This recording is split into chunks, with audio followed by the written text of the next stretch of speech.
Trained by day, Kyle Wigginton podcast by night, all day. I'm here with Dave, a.k.a. the Bev Rev. Praise be. How you doing, brother? I am doing fantastic. It's a beautiful day here in sunny New Orleans. A little brisk outside, and I like it. A little unseasonably cold for New Orleans, but it reminds me of back home in good old New Jersey. Ugh. That was in New Jersey. It was at the cold weather. Yeah. Yeah, I've never been to Jersey. So. Yeah. It's the Garden State. It's beautiful. You know, you get the best tomatoes, cucumbers right on the side of the road, just about anywhere. The only thing that I know about Jersey is Jersey Shore. You know, it's funny. When that show came out, I thought to myself, oh, man, what a poor representation. And then I was like, oh, man, I know people like this. I was like, oh, man, I'm friends with people like this. It's me. What is going but on? Hey, look, the reality is that down the Jersey Shore, we know how to have a lot of fun, good time. It was pretty good interpretation on It's Always Sunny in Philadelphia. Mac and Frank had the best time with the Guidos on the boat. Oh, yeah. Shooting up steroids, getting spray tans. Makes sense. And Dee and Dennis found themselves in some shady situation with some meth heads robbing convenience stores.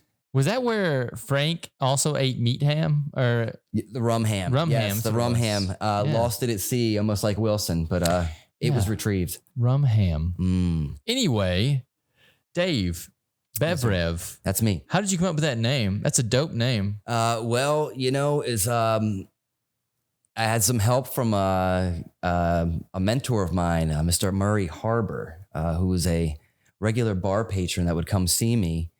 And we started working together. After such, I had adopted the persona, the Good Reverend David Powers. Okay. Through another one of my endeavors. And that kind of turned into who I became behind the bar. And it was sweet and short and cute to turn the Reverend, the bartender, into the Bev Rev. Yeah. The beverage reverend. I have reverence for beverages. Yeah, I think that everyone needs a character they play behind the bar. And I think the Bev Rev is a cool one.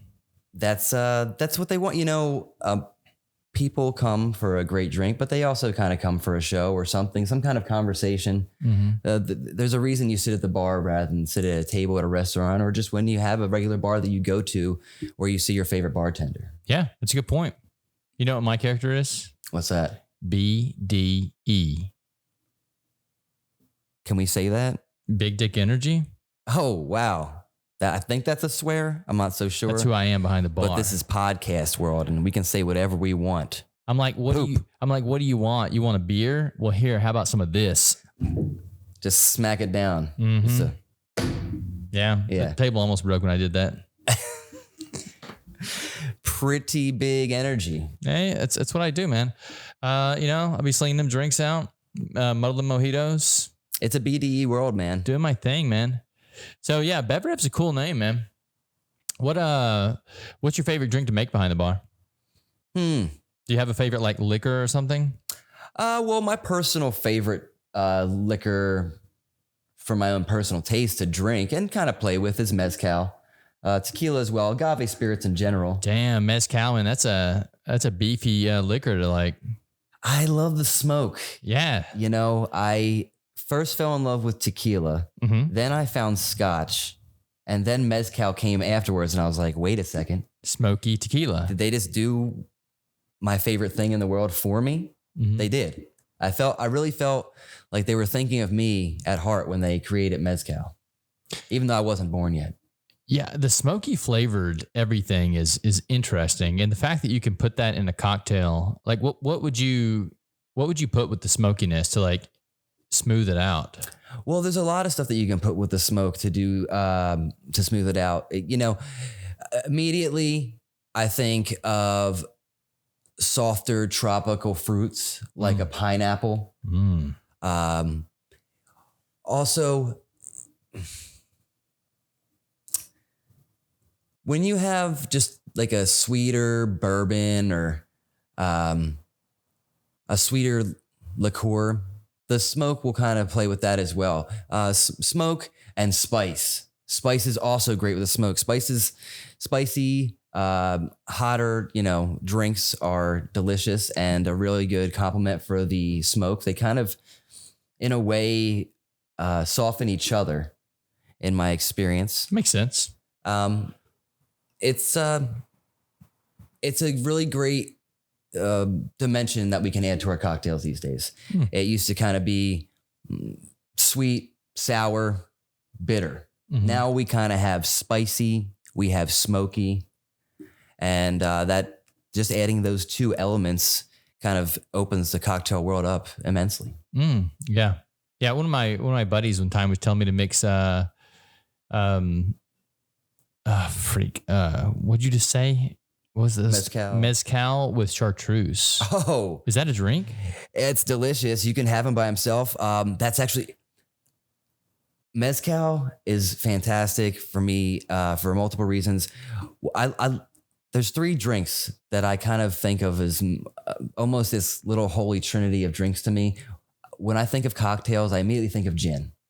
So I like the Negroni, I like the Last Word, and I like the Aviation. Those are all fantastic, old world cocktails that get a lot of play these days. And part of the reason I love those 3 so much is because they substitute mezcal perfectly. Coming back to the mezcal and green chartreuse, the Last Word traditionally. Gin, is that what that is? Gin, green chartreuse, maraschino liqueur, and lime. Okay. So you take the gin out, you put the mezcal in. It's a fantastic drink, a fantastic substitution. Dare I say, maybe even a better drink. But I am a little biased since I do prefer mezcal over gin. Interesting. Yeah, I like some gin. Gin's good. Now, I've heard this term used by you and around you in your vicinity multiple times now, beyond mixology. Yes. What exactly does this mean? Well, mixology technically is what I'm doing. And behind a bar when I'm, mixing the proper proportions, getting the right acid. Yes, I understand that. But I just don't like that term mixologist. I think it's lame. I think it's pretentious.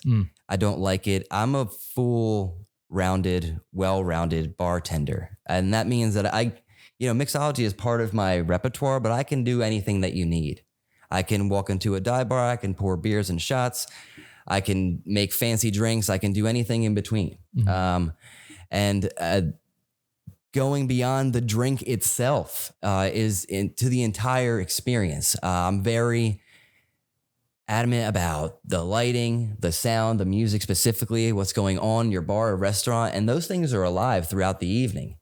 If there's more people in your bar, you kind of have to turn the music up. If it's later in the day, you want to turn the lights down. All these things are alive. The atmosphere. Exactly. Yeah.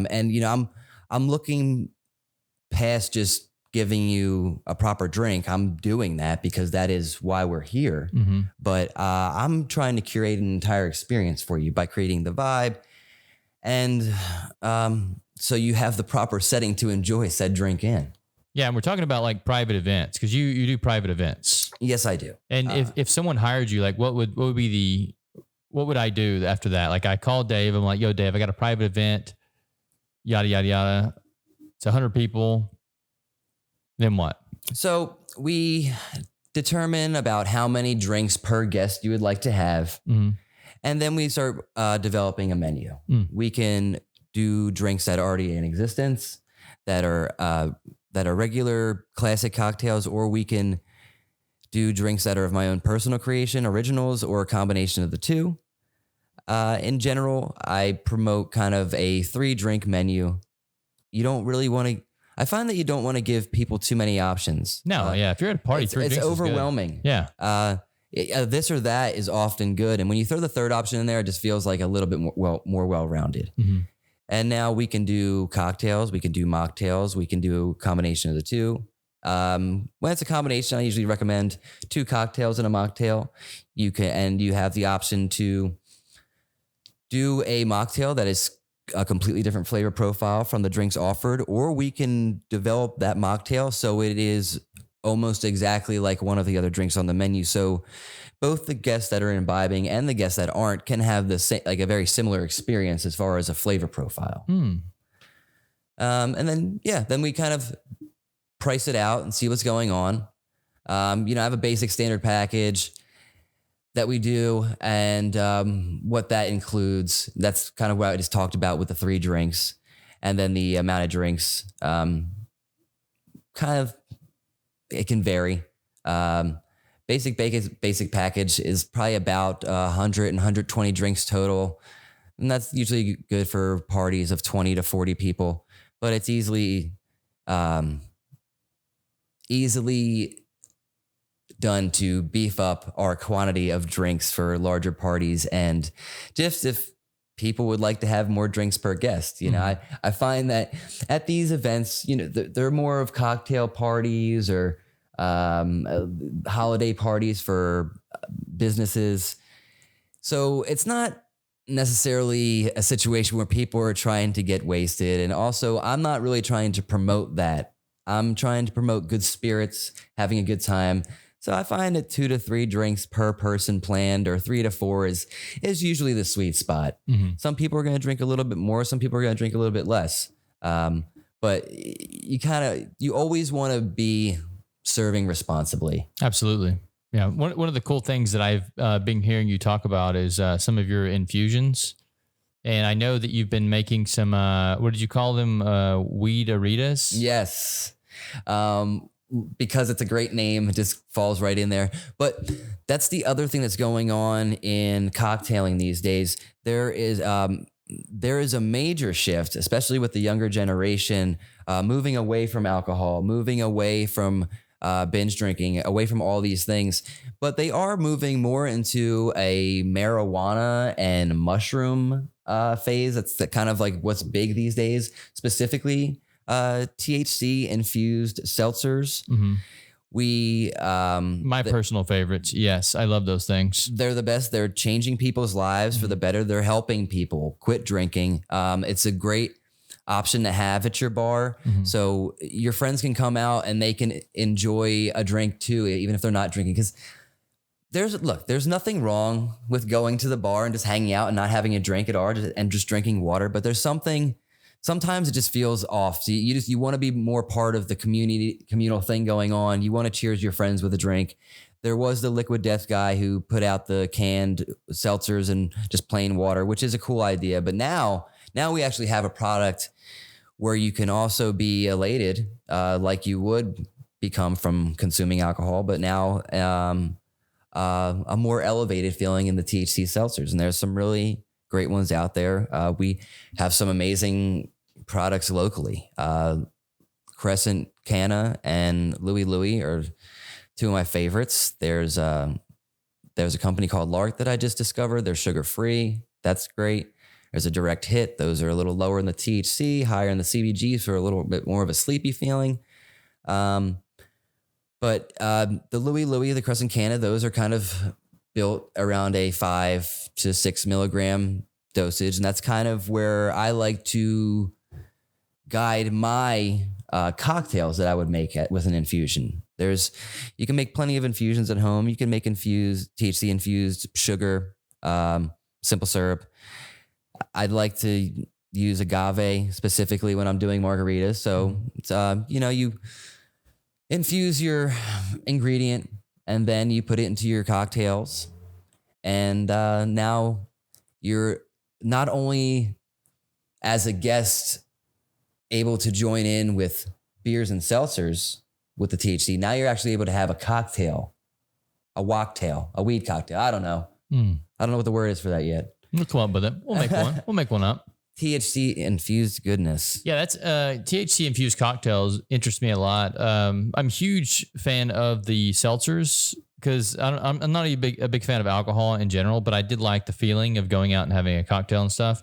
But now that I have the option to do the others, huge fan of the other. Absolutely. I know we are going to have some cocktails today, though. Oh, absolutely. Yeah, I know. The Bev Rev has prepared some deliciousness for us. Yes, indeed. We're going to talk about a couple of classics and just simple pointers on, things. Simple pointers for any aspiring or professional bartender that could make your drink better, or a technique that maybe you hadn't thought about before. I'm not saying that my way is always best, but I find that, it's always good to see how other bartenders do things. it's a great way to elevate your game or maybe do things differently. Maybe you don't do it exactly like they have done it, but you're like, that sparks an idea for you. Mm-hmm. So I love a great community of bartenders and seeing what everybody's doing. Yeah. Do you have other bartenders that you work with, other professionals that you work with in this area? Well, absolutely. That's part of what we pride ourselves on at the Bev Rev is we work with a variety of professionals in the city. Yes, I can come and be your personal private bartender and beverage consultant at your party, but I'm connected with local chefs. Bomb Creole's amazing chef, Tiger. He does barbecue and gumbo and just about anything. I work with video aces. They can capture your event, video, photography. We have seamstresses, personal trainers, and connected to, art curators. If you want to have a really excellent event, we could essentially be your bougie wedding reception planners. We have a wide reach of services that we can offer as add-ons through the Bev Rev. Nice. Now, where can the people find this website at, or where can they get a hold of you at? We are simple to find at www.thebevrev.com. Also on social media, on Instagram at _BevRev, Dave Powers. And the best way to contact me is direct message through Instagram. You can message us through the website, but if you want a quick answer through Instagram is probably best. And there's some if you got a quick, easy question, then there's some free Bev Rev advice for you there. Awesome. Dave, let's move over and have some drinks. Let's mix it up. Dave Powers, the Bev Rev here with some quick tips for you about a couple of my favorite drinks to make and just some simple mixed drink pointers. We're going to start with the margarita. Now, some people like a margarita with salt. Some people like a margarita without salt. My margaritas always come with salt. Partially because of the presentation. I like the way the salt looks on the glass. But that's why I only salt half the rim. So everybody's taken care of. Whether you like the salt or you don't have to put your lips to it. But the salt is very important to a margarita. The little bit of salt that falls into your drink is part of that flavor profile. So you always want to have the salt on there, regardless if you want it against your lips or not. Now, margarita, like all lime and sugar drinks, where you want to start, standard, 2 to 1 to 1/2. That's 2 ounces of spirit, 1 ounce of fresh lime juice, and 1/2 ounce of your sweetener. For margaritas, it's always agave. Agave spirits, agave sweetener. That's the rules. Now, traditionally, I like to put a little orange bitters into my margarita. Unfortunately, I don't have those on hand at the moment, but that's okay. I do that because often margaritas come with triple sec or an orange liqueur as part of the recipe, but I don't like that. And I think to get your orange flavor, it's better with an orange peel or orange bitters. Now, when I add ice to my margarita, I add a little bit less ice than I think I'm gonna need in the glass because I want to fill on top of it. Margarita is about the only drink that I do a dirty dump with the ice. Most drinks you want to have freshly strained over fresh ice, but the margarita is a drink that really benefits from the textures of the ice chips and the regular ice in it.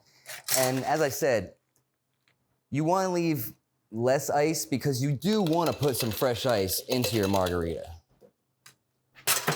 Look at that. That's the color you're looking for. That nice, light green, slightly cloudy. That is the sign of a proper margarita. We've done it. It's fantastic. Moving on. Another drink I really like, partially because it's very easy to make, is the Old Fashioned. Now, Old Fashioned, standard, starting with 2 ounces of spirit, whiskey, bourbon. For the standard, if you like a less sweet old-fashioned, I recommend using rye whiskey.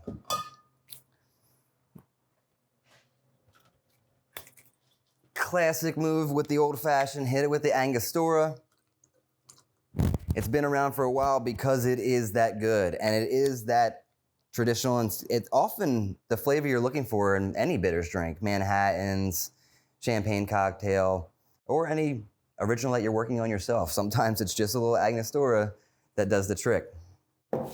Again, I like orange bitters in my old-fashioned, a couple dashes of those, but that's okay because we're always gonna add the orange peel, and that's gonna give us a lot of that orange flavor.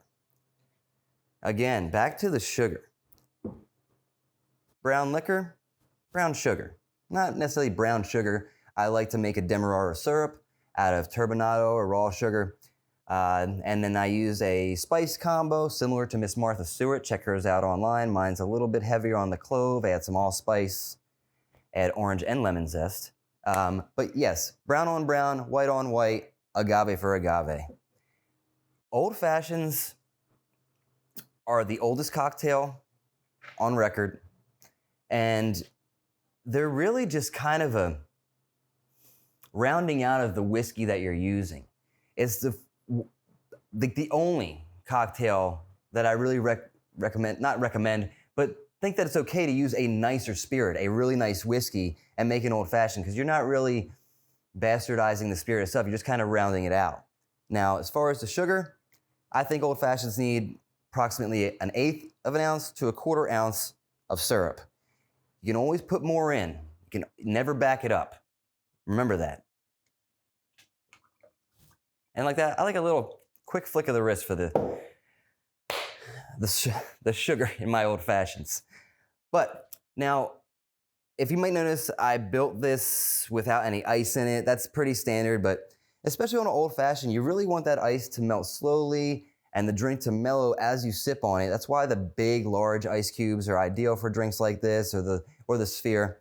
But for the old fashioned, always add the ice in last. It doesn't need a whole lot of ice, just some. You don't need to have ice sticking out the top of your whiskey. That's not good. If somebody wants more ice, they'll ask for it. So, get my little orange peel here. It really is the key to opening up these flavors in your old fashioned. Beautiful. Holy crap, we did it again. Fantastic. Now, this is something that I see often, and it really is a personal preference. It's not necessarily wrong, but to me, it is wrong. For example, here's a cup. I filled it with ice. Somebody has ordered from me a whiskey Coke.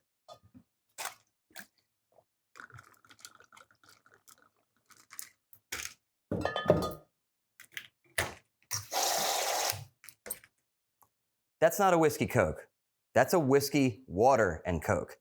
When you pour the spirit over the ice, you're watering it down. And for a simple drink that you're just adding club soda, Coke, Sprite to, that's not good. Also, the soda sits on top of your spirit, and you put the straw in, you get a real heavy swig at the bottom of your drink, and if that's the kind of thing that you like, then that's the kind of thing that you like. But for me, I like a balanced drink the whole time. So what do? I add the whiskey. Then I add the Coke. You know about how much is gonna go in there. You don't need the ice to tell you. Now, I've got a perfectly mixed whiskey Coke that I'm now icing down. You can even look at the presentation on those. You can see the variation of the color here. It's already starting to lose some color up here.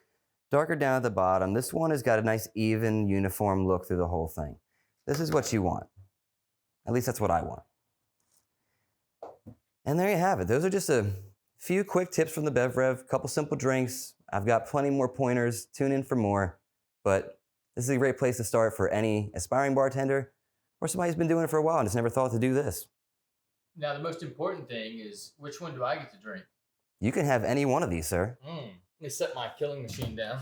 I want to try your margarita. Yes. Now, I didn't mention this, but what I'd like to use, I like to use an orange to rim my margarita glass. An orange is always going to be a little bit juicier than a lime. Sometimes you get a dry lime and it's a pain. The salt doesn't really want to stick. The end of an orange, as you're slicing it to cut up your garnishes or just a little slice of the orange itself, is always going to be juicier. And also, like I said about the orange bitters, the orange liqueur in your margarita, you're getting a little bit more of that orange component as you rim your glass with the orange juice. Delicious, Dave. Delicious. Hey, thank you.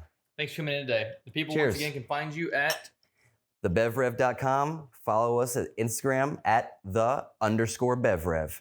Praise Powers, and power shall be praised. Cheers.